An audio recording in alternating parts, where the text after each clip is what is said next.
Hello my friends and welcome, my name is Dennis and this is the latest update from Ukraine. Let's go forward to the military map. As for today, we have some of the changes on the eastern part of Ukraine. Let's go to the Bakhmut city. Russia tries to take this city very hard. So far they have resources for it and they moved today. So let's go for the timeline.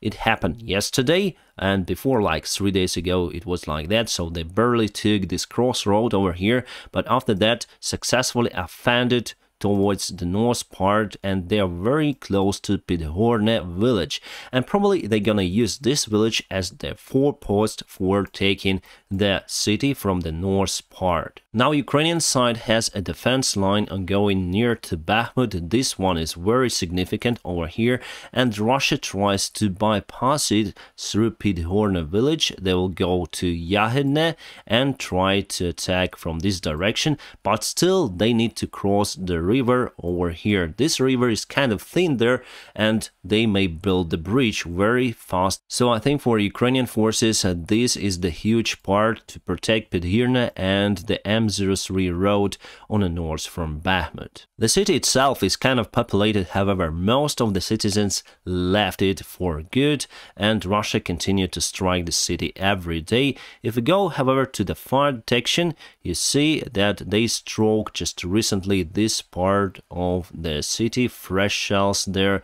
And do we strike Russian territory? Well, we have here and there strikes around, and Solidar is under attack, but there is the front line and it's almost without movement. It is Bakhmutska village over here that partially taken by Russians. If we look at this perspective, my friends, you see that Russia still has the artillery priority here and there. They're firing towards our side, destroying also our ammunition depots as well. But we try to withstand their attacks, sometimes successfully, sometimes not. Russia still has more weapons compared to Ukraine, obviously, because they were preparing for this invention for many years ahead. However, we still have some sort of success near to Siversk from Ukrainian side. So before it was like that, Russia tried their attack to this region, and now we were able to push them back a little bit for their previous taken positions. And now let's zoom in near to Donetsk and the Pisky village. Russia claimed that they took all the village around 1 week ago. However, as you can see, Russia is unable to go forward. So here is our defense line near to Pisky. Russia cannot penetrate it. However, they still penetrated our forward defense line, and they went all across it here, and probably they're gonna try to attack from the fields. Now we have dry weather, so obviously fields are usable for armored vehicles, so I predict this stuff. And if we go for the timeline, Russia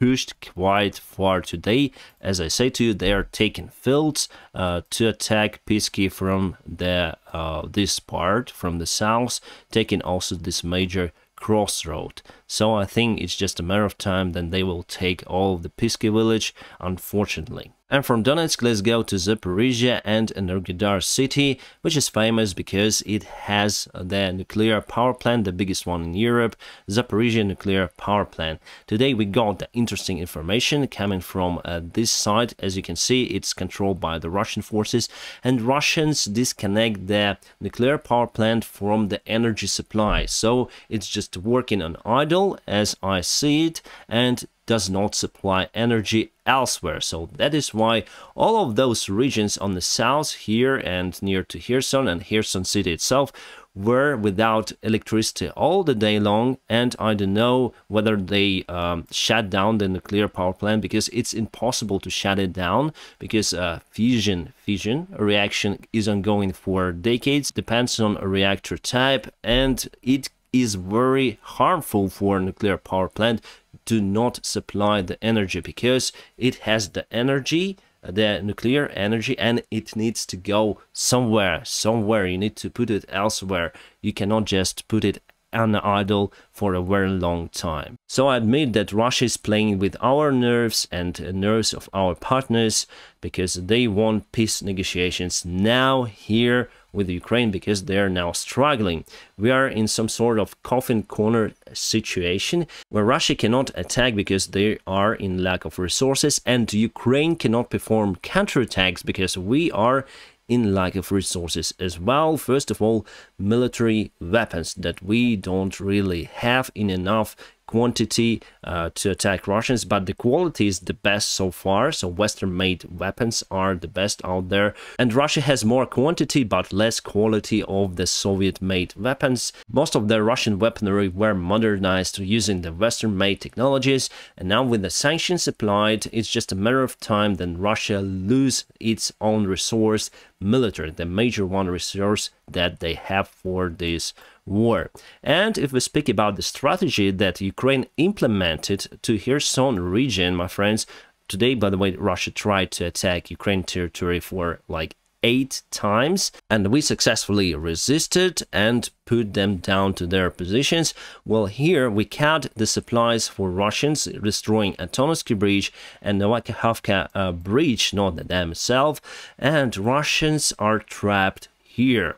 And the same strategy will have taken back Crimea, probably. Here is the only supply line that we have from Russia, this one, yeah, the Kerch Bridge. So if we cut this supply line, we can do the same as we did here, but for the biggest area, Crimea itself. And with the help of the United States-made ATACMS rockets, we may target Sevastopol base, we may target Gvardeysk or any Russian base in Crimea. That is why Russian ships now are going to Novorossiysk port for reloading their Caliber rockets, because now Russia is afraid that we may target their rockets in Sevastopol. Before, they were loading those rockets in Sevastopol for their ships. Now Novorossiysk, so a long way coming here and back in the Black Sea near to Crimea to shell those rockets to our cities. Today they put 4 ships. Before the Independence Day there were 5 ships. Each ship may carry 8 rockets, so for today there were 32 of them. And Russia still do not use those rockets, and yesterday it was madness for us, my friends, with all of those air sirens. And why that happened? Because Russia simulated most of their attacks. Obviously they attacked the railway station. Let me show it to you. It is Chapelina, my friends, here. So this is the railway, and this is the station itself that was under attack. We're gonna see the video of the result of that attack, Russian attack. Many of the civilians lost their lives, around 22 civilian people. Russia claimed, however, that they destroyed Ukrainian military forces there, but for sure those wagons or carriages are civilians for sure. So yesterday Russia launched their fighter jets equipped with that rockets and strategic bombers as well, and they simulate the firing from their territory. So they were flying very close to Ukrainian border and turn at the final moment. So we were monitoring our anti-aircraft systems, we were monitoring those planes, and that is why we had those many air sirens for yesterday. Russians' goal was just to ruin the celebration for Ukrainian people. And now let's go to some of the news and events. Alright, good news coming from the Zaporizhzhia nuclear power plant. Now the supply is reconnected, and nuclear power plant is supplying Ukrainian cities. That's good, my friends, because if it stays for idle for a very long time, it can just overheat. And here you can see the satellite image showing some of the wildfires nearby, and Russians put their armored vehicles in near to the reactors themselves, which is very stupid. And here's the big pool to cool down those 6 reactors. This is the result of Russian rocket attack on Chapelina station in Dnipropetrovsk area. As you can see, everything is just devastated, my friends. It's very, very bad, and I may honestly say that it is a civilian carriage for sure. I was traveling on that, and this is the short to medium range carriages. As you probably know, United States gave $3 billion help to Ukraine with their weaponry, and now Pentagon will put the name for this operation, the special operation to help Ukraine to fight against Russia. And also some of the United States general will be in charge of this mission. So it's fully military mission announced by United States to help Ukraine. And this map shows the Russian intervention, how they applied very effectively at first days or the first months. and after that were forced to retreat from the North territories, and now they're controlling south and eastern part of Ukraine and the territory close to Kharkiv city. And obviously they cannot win only with tactical success, my friends. They need strategic goal to be achieved. They need to change the government of Ukraine. They need to take the whole Ukraine. Other than that, they are losing, my friends. And it's just a matter of time then Russia will lose this conflict, this war against Ukraine. Obviously, with our Western allies' support, we're gonna make Russians suffer. The British Defense Minister Ben Wallace said that Russia lost around 80,000 soldiers during this war. Here we also speak about the injured personnel. So those losses Russia cannot renew, and those are really huge. And let's compare it to Ukrainian losses. Just recently, our Chief General Commander Zaluzhny said that we lost killed 9,000 soldiers, and you can multiply that number by 3 and you will have the injured personnel. So totally for Ukraine it is around 30,000 soldiers. 30 and 80, it's the big difference, showing that Russia is now attacking Ukraine, and Russia is trying now secure their occupied territory. If we go on a counterattack, as Russians did openly using, tanks and everything, especially during the winter time or late autumn in a wet season, obviously we're gonna lose many more soldiers. So we're waiting for the long distance, very precise weapons to destroy Russian ammunition depots and command centers far behind the front line.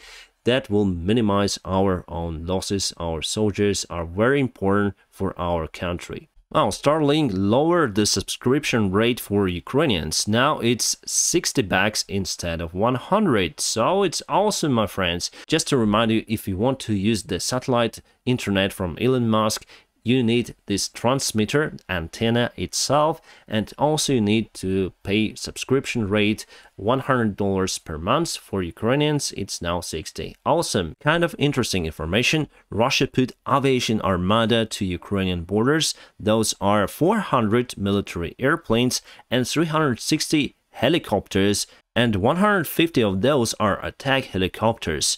I don't know what to say, my friends. New risk of attack? I'm in doubt about it. Russia still in go in their hidden mobilization of the forces in Russia. They want to increase their regular army from 1.9 million to 2.04 million till the 2023. So they need extra 137,000 personnel, which is quite a lot. Here's just some rumors, my friends. It's not the confirmed information. Well, you know that our pilots are on a training for F-16s and A-10s, and now some say that still we need years ahead to receive the F-16s and other military jets from the United States of America, because that requires lots of logistics, infrastructure. I would say one thing: if the United States of America wants to defeat Russia, they will give us the airplanes. It is still one of the most effective methods how to destroy Russian command centers and Russian forces in Ukrainian territory. And not only. So I would say 100% that we'll have those jets in our army, just a matter of time, and it will not take years. Obviously, everything of that was said about the HIMARS, MLRS systems, NASAM systems, tanks, and many more. Well, now we have all of that stuff in Ukrainian army. Before it wasn't real, now it is real. Same will happen to the airplanes. Russia is building big new bridge near to Antonovsky. It's still the floating one, and they use those huge ferries that usually used to transport sand and small stones. Here you can see they put them in line and they'll put the road on top. I would say that it is still an easy target for HIMARS, and still they use that small ferries to transport goods. You see civilians, trucks, buses, together with military, so they like undercover by civilians.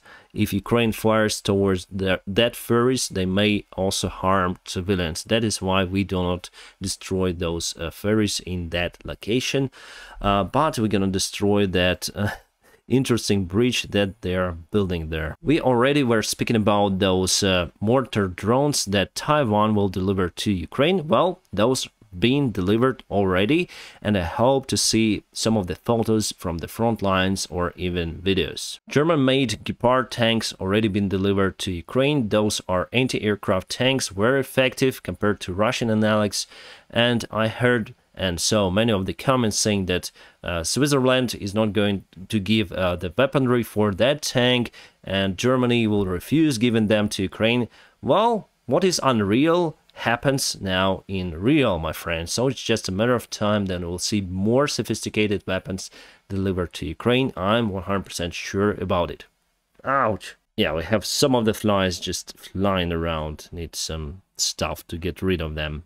This stuff. This is the very rare video showing our troops' delivery to Mariupol. They were delivered on Mi-8 transport helicopters. Some of them were delivered to Azovstal itself, that was surrounded by the Russian troops, and as far as I know, we lost some of the helicopters. Helicopter pilots were heroes delivering troops and taking injured personnel out from that place. So now we have these rare types of videos. The Washington Post presented the big article about, you can see the name, Battle for Kiev. I will read and analyze that article because here you can find out details about the resistance of Ukrainian forces and attack of Russian forces. So what Ukraine did, how we were able to defend the Kiev city itself, and why we still have anti-aircraft systems and aviation, why Russia didn't destroy them in the first days of war or even hours. My friends, so I'll keep you updated on situation here in Ukraine, and if you want to support me, first of all, press the like, it helps me a lot. Or if you want to support me financially, you can check out the links in the video description below, where you can find the links for my PayPal, Patreon, or the Nutella, whichever you like. Those of you who support me, my friends, thank you so much. And as always, I wish you a peaceful sky wherever you are. Have a great time.